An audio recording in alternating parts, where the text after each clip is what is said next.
देशाच्या स्वातंत्र्यपूर्व आणि स्वातंत्र्योत्तर उद्योजक आणि राज्यकर्त्यांनी सर्वसमावेशक अर्थशास्त्र निर्माण करीत असतानाच सहकार क्षेत्राला महत्त्व दिलं.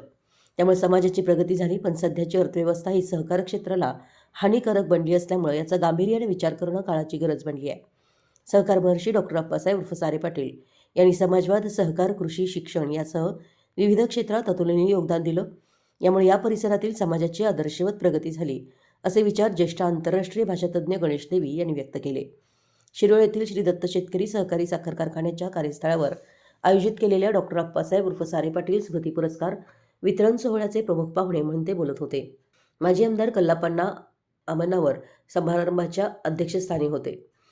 शिरोळ तालुक्याचे माजी आमदार आणि श्री दत्त उद्योग समूहाचे शिल्पकार डॉक्टर अप्पासाहेब उर्फ सारे पाटील यांच्या स्मृतिदिनानिमित्त डॉक्टर अप्पासाहेब उर्फ सारे पाटील सोशल फाउंडेशनच्या वतीने देण्यात येणारा स्वर्गीय डॉक्टर अप्पासाहेब उर्फ सारे पाटील समाजभूषण पुरस्कार माहिती अधिकार कायद्याच्या प्रणेत्या अरुणा रॉय यांचे प्रतिनिधी शंकर सिंह यांना, स्वर्गीय डॉक्टर अप्पासाहेब उर्फ सारे पाटील समाजकार्य पुरस्कार महाराष्ट्र राज्य सहकारी बँकेचे प्रशासक विद्याधर अनासकर यांना, तर स्वर्गीय डॉक्टर अप्पासाहेब उर्फ सारे पाटील युवा प्रेरणा पुरस्कार सुवर्ण पदक विजेती आंतरराष्ट्रीय सायकलपटू पूजा दानोळे यांना देण्यात आला.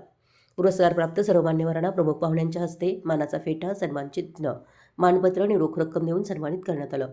प्रारंभी उपस्थित मान्यवरांच्या हस्ते प्रतिमापूजन व दीपप्रज्वलन करण्यात आलं. डॉक्टर अप्पासाहेब उर्फ सारे पाटील उदगाव टेक्निकल हायस्कूलच्या विद्यार्थिनींनी स्वागत गीत गायलं. श्री दत्त उद्योग समूहाचे प्रमुख उद्यान पंडित गणपतराव पाटील यांनी स्वागत केलं. पुरस्कार निवड समितीचे अध्यक्ष विनोद शिरसाठ यांनी आपल्या प्रास्ताविकात पुरस्कार प्राप्त मान्यवरांचा परिचय आणि माजी आमदार डॉक्टर अप्पासाहेब उर्फ सारे पाटील यांच्या कार्याची माहिती दिली. यावेळी हजारो नागरिक उपस्थित होते. मराठी न्यूजसाठी शिरोळहून दिलीप कोळी.